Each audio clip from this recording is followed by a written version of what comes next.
For our daily cancellation today, we have Sam Seder. You probably recognize the name because this is, sadly, the second time I've mentioned it in a week. Last week, it was because his co-host was laughing hysterically at a female athlete who sustained a traumatic brain injury at the hands of a trans male. Now we have a story involving Sam himself. And as I mentioned last week, Sam has done literally dozens and dozens of segments about me on his show. He's been begging for my attention for years. He is one of my biggest fans.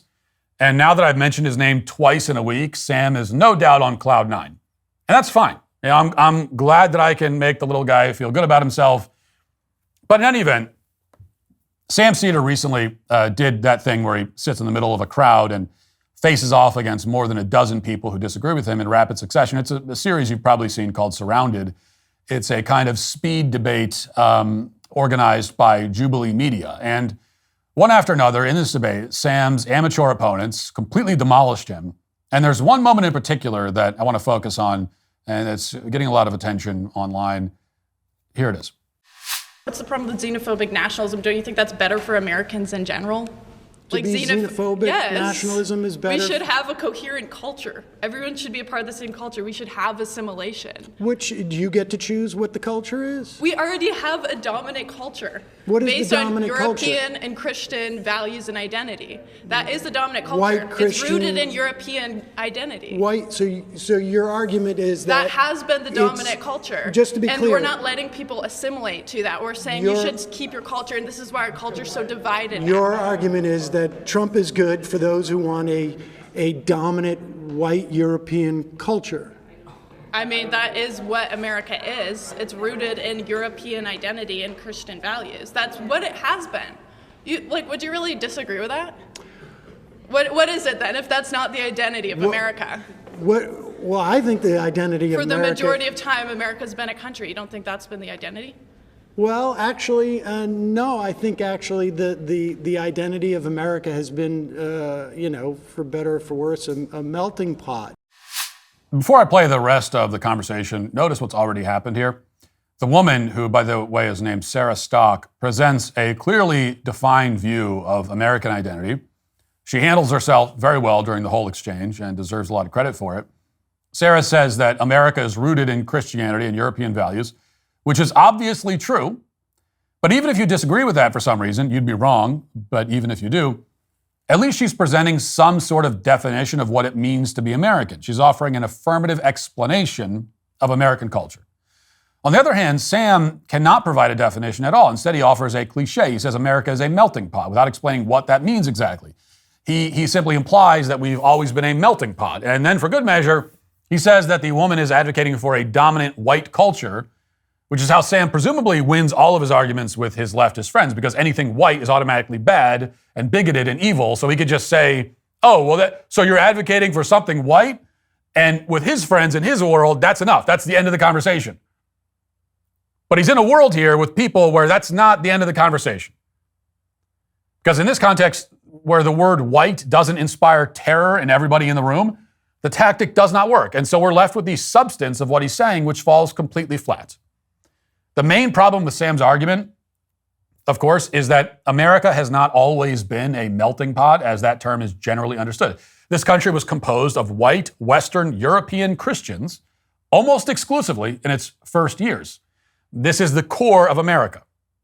Those are the people who formed this country. And then afterwards, white, Western European Christians were still the dominant demographic for much of our history. To the extent that there was a melting pot in the United States, it was among different kinds of European Christians, like continental Protestants versus Irish or Italian Catholics. That was the melting pot. Now, as the conversation goes on, the woman presses Sam on this point, and again, he has no response to it. Watch. Yeah, maybe since the 1960s. Even then, even we had this idea of a melting pot literally means assimilation too. It means melting. It means you're assimilating to the dominant culture. Is that not what melting means? No, it doesn't mean now instead we're saying there's something wrong with xenophobia. Culture. No. I mean, look, I got to be honest with you.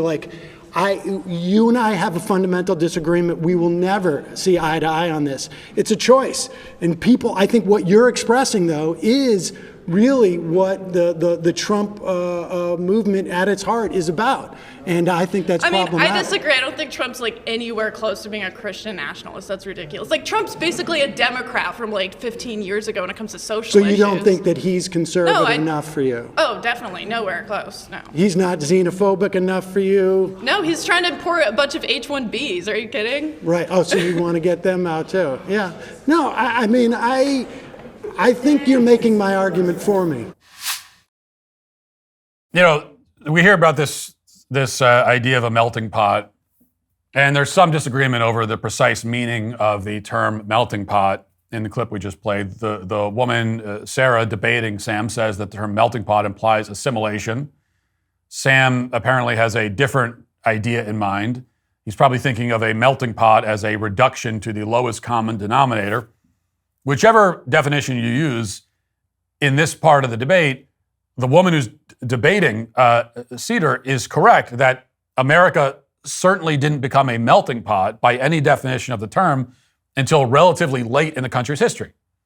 We first saw major immigration surges in the late 19th century, coming predominantly from Southern and Eastern Europe. And these surges, of course, have intensified in recent years.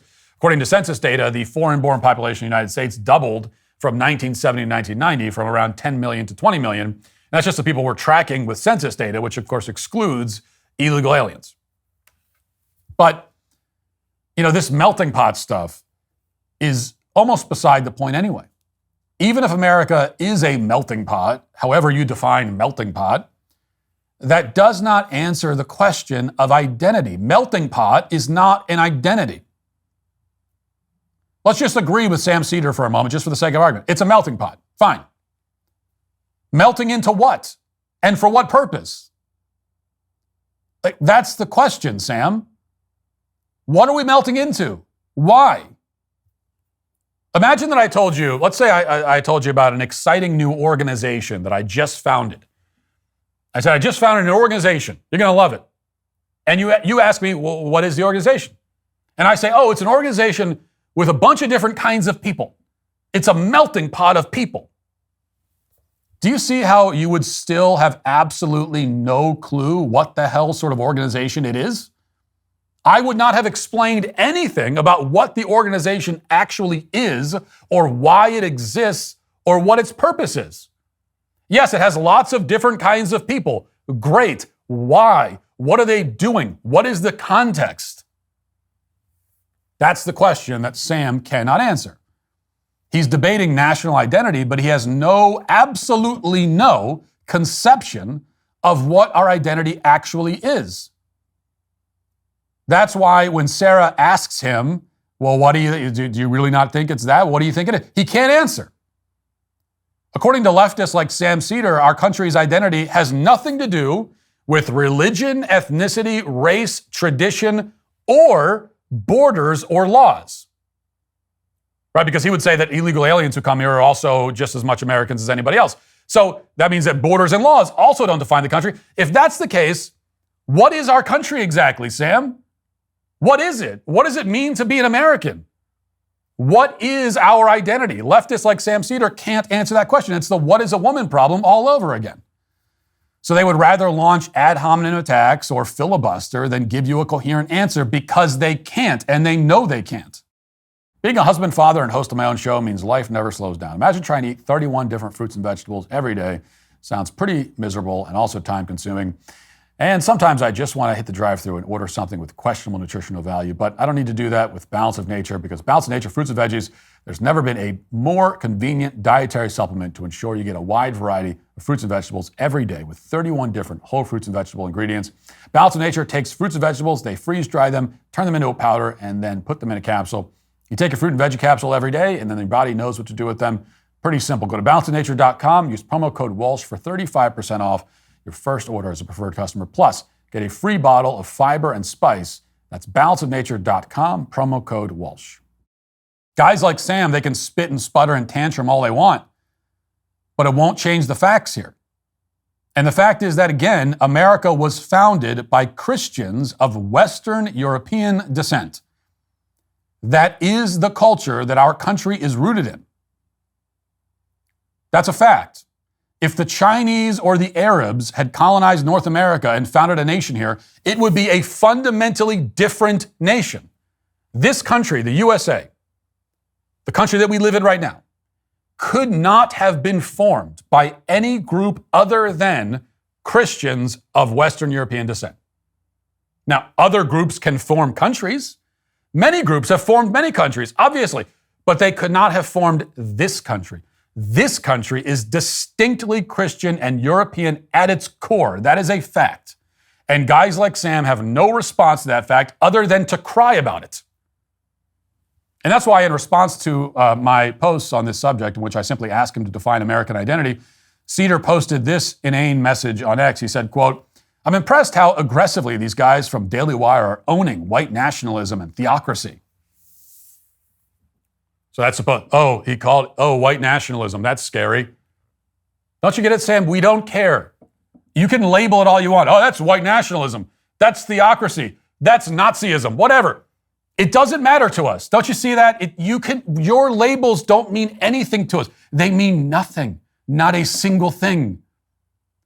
See, the emotional blackmail only works if we give a damn what you think of us, and we don't at all, not at all. So you're left with the question still that you can't answer. Once again, he refuses to articulate an actual response. Instead, he resorts to these dumb labels that win debates in his circle, but he's left flailing and flabbergasted when he finds himself surrounded by people who aren't afraid of the labels. We don't care what you call us. The word white is not a pejorative to us. So now what, Sam? What do you have to say now?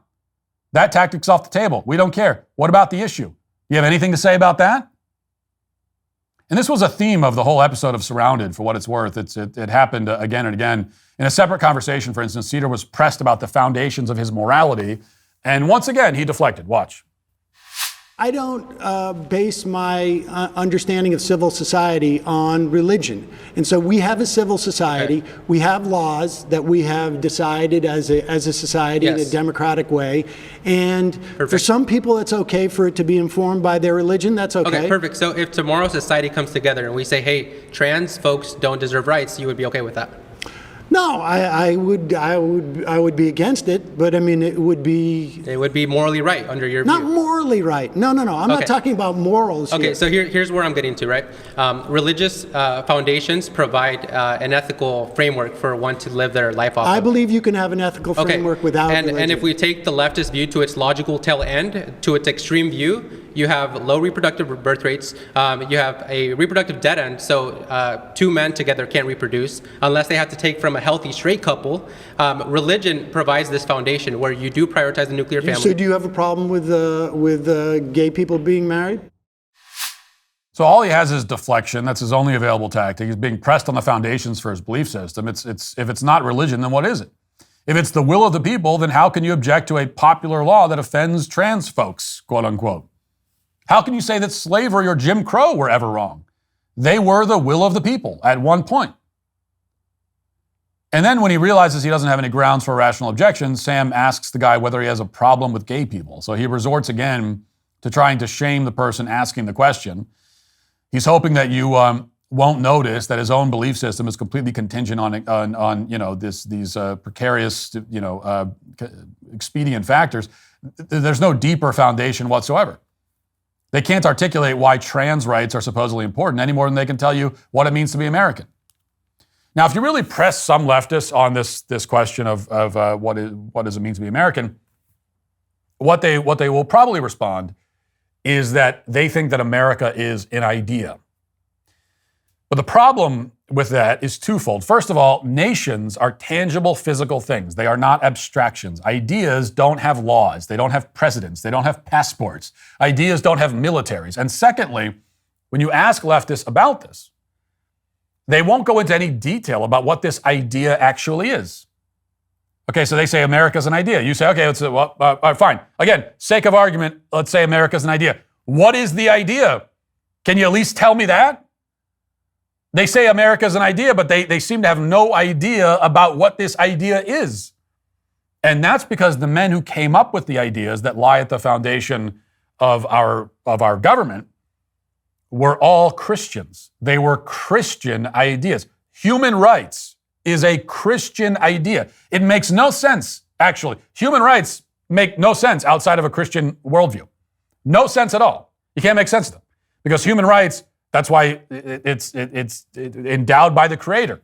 That is the philosophical framework of human rights. That they are it's something that supersedes, that goes beyond, that is rooted in something that transcends, governments and people and voting and everything else. They're not just these subjective social constructs. Because if human rights are social constructs, then they don't mean anything. They're not real. And then that would mean that if everybody agrees that black people should be enslaved, well, then that's it. That's the end of the discussion. If you want to appeal beyond that to something outside of the government, something greater, something bigger than the government, well, what is that? So in other words, it turns out that the left also rejects the very ideas that they claim define our country. So America is not defined by ethnicity, not defined by race, not defined by religion, not defined by borders, not defined by law, not defined by culture, not even defined, as it turns out, by ideas. So I ask again, and Sam, I know you're watching, I'm asking you, what is America? What defines it? What is our identity if it's not any of those things? Now, I'm not expecting that I'll get an answer, because these are the contradictions and inconsistencies that emerge when you spend 5 minutes talking to any leftist about their beliefs, whether it's a random person off the street or a supposed intellectual like Sam Seder. No matter where you look, the foundations of leftist understanding collapse the moment you apply any scrutiny to them whatsoever. And that is why Sam Seder, who was just humiliated by random people who asked him the most basic questions imaginable, is today canceled. If you'd like to see what else I have to say, you can access my full show by going to dailywire.com or by going to the Matt Walsh Show Twitter page. Hope to see you there. Godspeed.